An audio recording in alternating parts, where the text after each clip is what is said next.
Hello guys, welcome back to the Nostalgic Engineers again. Here we are for the first episode of the podcast. Today we'll talk about the childhood, and that's our title as well. And we will deep dive into the childhood memories that we've had as a kid. And Sudhir, you want to add something to it? Yeah, I think it's not always discussed how many experiences we have gone through, and some of them we are not even aware of that those experiences have shaped us the way we are right now. And we're going to try to unwrap a few layers to see, with a few specific examples, we're going to see how some of those small experiences, good or bad, have kind of shaped what we are today. And the idea behind this is to make sure you guys go and think back about your childhood and what you guys felt as a kid. Today we're going to deep dive into those aspects of how did I feel as a kid. There's certain aspects that you feel good about and bad about. So we're going to make sure to unwrap those layers. Let's get started, guys. To me, childhood brings back a lot of memories, not just happy and sad. Also, basically the way I see it, guys, childhood to me is the person who I am right now is defined by who I was as a kid, right? That's what it is. What I've seen as a kid, what I've learned as a kid, and the things that you've grown around, and what goes on around you is what you start to believe, what you start to trust in, and lot of things, family values, let it be friends, how to be with people, how to live your life, and how to enjoy every bit of your schooling or everyday aspects, right? And when we're talking about childhood, it's not just all these stuff, but it's in early 90s and early 2000s. We are talking about the era of no mobiles or no internet and no laptops for kids. So our world was filled with mingling with people, communicating with people, and also traveling on a closer journey. Sudhir would relate to that. If I have to call my friends or if I have to share any stuff with them, I'd have to wait till the next day. There's no other way to share, right? You might have some home phones, but you got to make sure that they are available or things like that. But there's no way to share the information immediately. So you got to wait until the next day. The patience is learned as a kid that, you got to wait till tomorrow. But now everything's done in an instant. So that's my way of seeing it. Childhood is shaping up your life and shaping up who you are, your morals, your values, and again we'll deep dive into those things that, okay, what have I learned and what did I unlearn? Right, because to be the person who I am right now, I have to unlearn a lot of things that I learned as a kid, and that's pretty much what I feel. Okay, now that you've listened from me about my childhood memories, let's listen from Sudhir what he feels about it. Very cool, Ashish. I think from my perspective, childhood is like that seed that was sown and exactly what you have grown into today, right? So a lot of things and great memories, very nostalgic sometimes because of all the silly things that you have done with or without knowledge, and you're trying to escape from some of that, and you're trying to revisit some of those memories and understand what do they really mean now that you have the education to actually understand what those memories are. To me, although I think my childhood was very memorable, I did pretty good in studies, and my family was taking care of me really well. My school was great, everything was decent. I grew up in a slightly, I guess, conservative mindset, rural India kind of a setting, not as urban mindset. So there was still some exposure because my dad worked in Indian Air Force, and I think there was a little bit of freedom in terms of speaking or learning new things. But I think just the school and environment itself, there were a few things that kind of hindered my growth in a way. And I think that's something that I always think back and see, okay, had I have access to a little bit better infrastructure or a little bit more exposure towards art and sports, I thought that's an aspect that I may have missed, because whatever little opportunities that I have gotten, I picked them up and I did pretty decently well. So I thought, just lack of that is probably something that I may have missed. And I would like to actually touch on a couple of topics in this podcast, maybe not as, positive things, but some of those negative things that have led towards positive things towards the end where I am right now. So I think that's what childhood brings to me. I think those little experiences which have had really great impact in my life and made what I am today. I think that's what childhood means to me. To add more to that, we've learned a lot of things as a kid, but the whole goal of this episode is, what have I unlearned in order to become who I am right now? For that phase, what I've learned helped us a lot. And for now, we have to unlearn what we have done because it doesn't apply to us anymore. And if I think about childhood, I think about how I started learning dance, the idea of how dance came into my mind, or how cricket came into my mind. How did I pick up all these habits? Why am I doing what I'm doing right now? How did I start to think about travel? Everything that I'm doing right now, there has to be a beginning to it for everything that I'm doing. How did everything begin is what I start to see childhood as. So Sudhir, why don't you share a funny incident before we deep dive into the childhood memories? Yeah, absolutely. I think one of the very funniest and most memorable experiences for me is we had a neighbor and their kid is exactly the same grade as me. So we both went to school every day. And the effect of having a good neighbor is it can impact you in several ways. So she used to get up very early, which would, impact where my mom would actually wake me up very early as well. So we were compared for every midterm or class exam that we take, and the marks that we would get. Teachers would actually complain to her some of the mischievous things that I may do. So it was quite funny, and I think that's most memorable experience for me. But I think I also had a good positive impact. She pushed me to do better because she was doing really good. I was pushed towards getting more marks or studying better or somehow trying to reach her. I think she made a huge impact on me. But that experience of neighbor and my mom waking me up very early in the morning to study, I think those are some really memorable experiences for me. Before we start digging deeper, let's see if we can share some of our experiences as kids. So I'll start with Ashish. Ashish, what is the most funniest or memorable experience for you when you were a kid? There's a pretty funny incident that happened. This was probably in my 9th grade. We used to have an assembly in every day in the beginning, 8:30 to 8:45. That's our assembly time. During that time, I bunked the assembly to put a love letter into one of the girls' books that I had a crush on. So that was really funny. And then we realized that I placed it in another girl's bag instead of her. So that was really funny. And we got to know that. That's why I had to run before the assembly ends and take it out of the bag. But that was one of the funny incidents that happened in my childhood. So now that we have shared some funny incidents of our childhood memories, let's deep dive into the episode of the podcast, guys. So I've met Sudhir in University of Akron, and he's a part of the Indian Social Association. During my first few days there, I was really homesick, and we had an event. In one of the events they conducted, he actually prepared a cricket quiz. I felt really engaged because I'm really enthusiastic about cricket.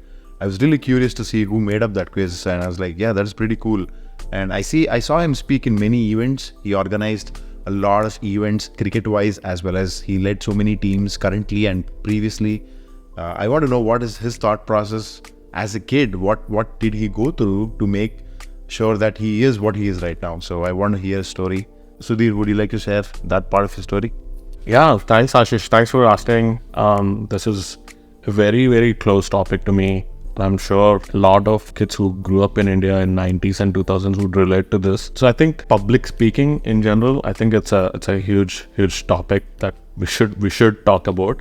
But I think there are a few other experiences that that are specific to me, which have influenced how I speak and how I was able to acquire some leadership skills. And actually I had that drive to learn some leadership skills. So just to go back, I guess this is probably in my 5th or 7th, I don't know, could be in my high school too. Somewhere then, there was a chance where I could dance. There was an annual event of the school where I got a chance to actually dance. And I think I started practicing too, but suddenly they were charging a registration fee to perform on the stage, and which my parents didn't approve. And I'm not complaining about it. I'm just trying to say that when you have an opportunity, but you're not able to actually go out there and perform an art or learn a skill, which is not exactly education, but in general, some other thing like an art or a sport, I felt it kind of limited my, it kind of bound my skill set, and I was kind of restricted.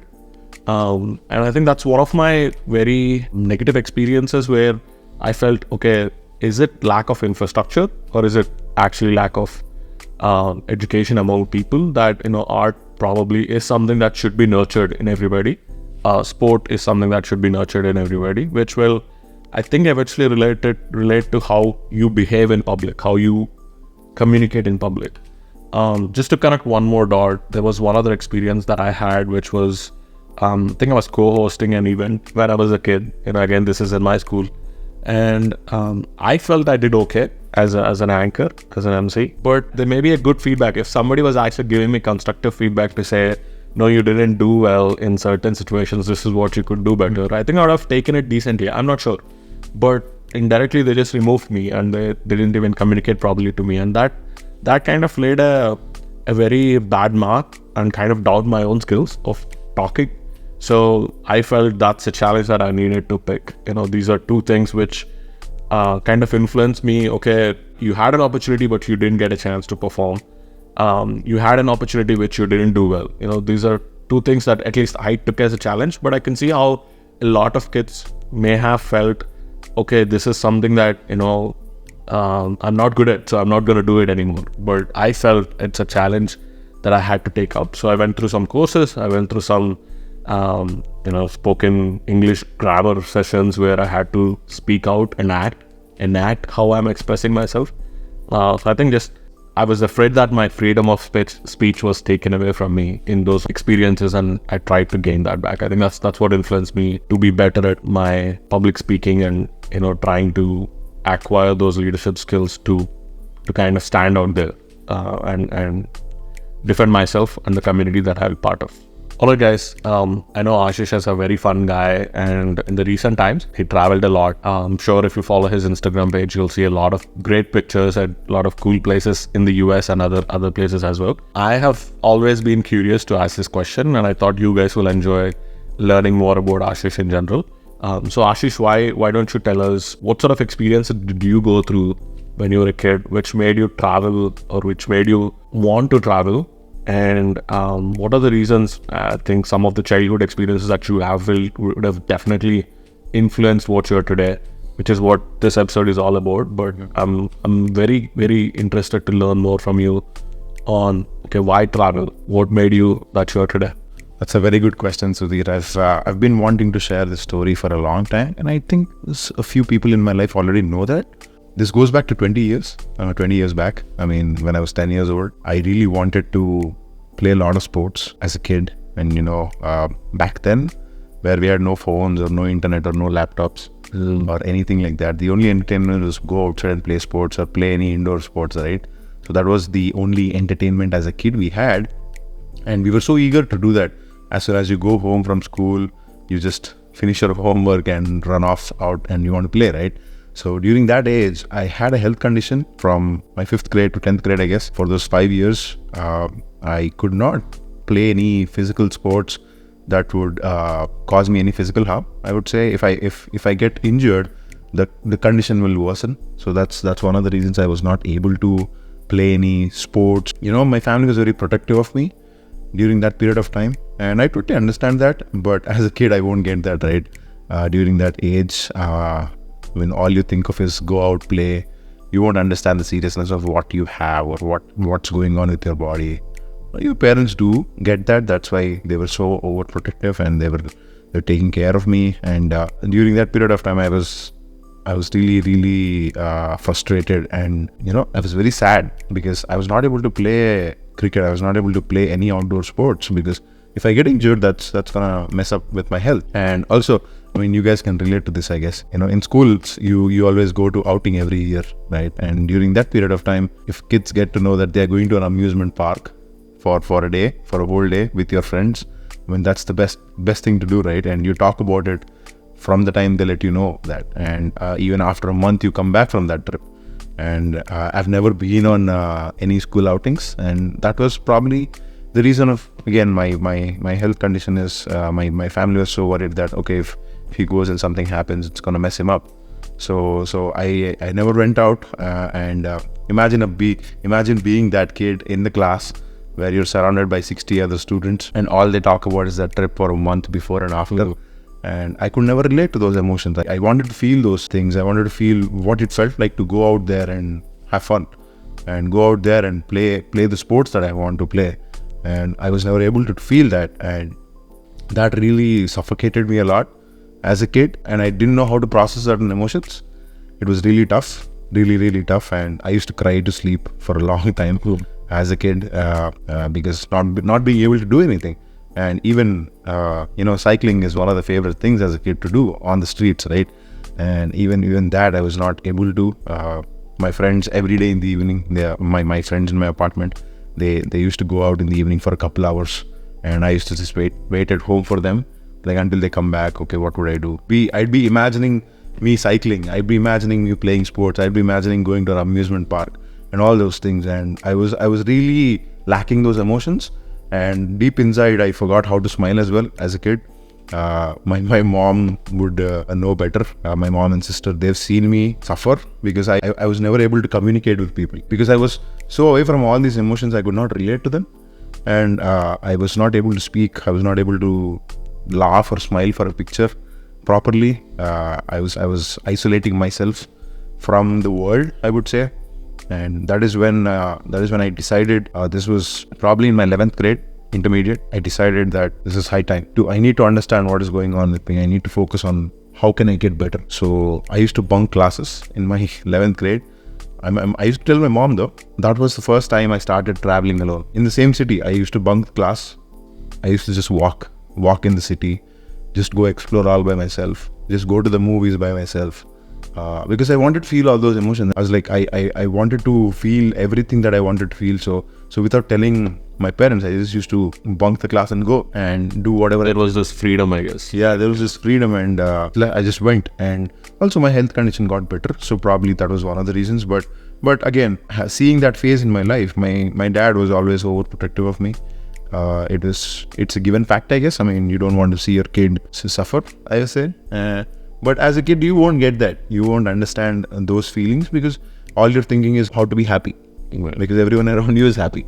So that's how my solo travel began, and it kind of opened up my eyes. Back in my 11th grade, I was all there by myself. I was bunking classes, of course, which is not a good thing to do. But again, that felt like the right thing to do back then. And I just bunked the class and went to just explore the places. I did what I felt like doing. I went out there all by myself, and it gave me peace, and I was happy. I started talking to myself a lot more than usual. That I need to do this. I need to make up. I need to be more communicative to people. And probably there's also the sense of freedom you got when you're trying to explore the city, such as Hyderabad, for example. That's true. Yeah, I mean, you also have the freedom to explore the place. And also I felt like, as I mentioned before, I was not able to communicate as a kid during my 5th, 6th, those standards. I was not able to communicate much, because I felt so isolated. I felt like I was being suffocated, and I wanted to stay away from people.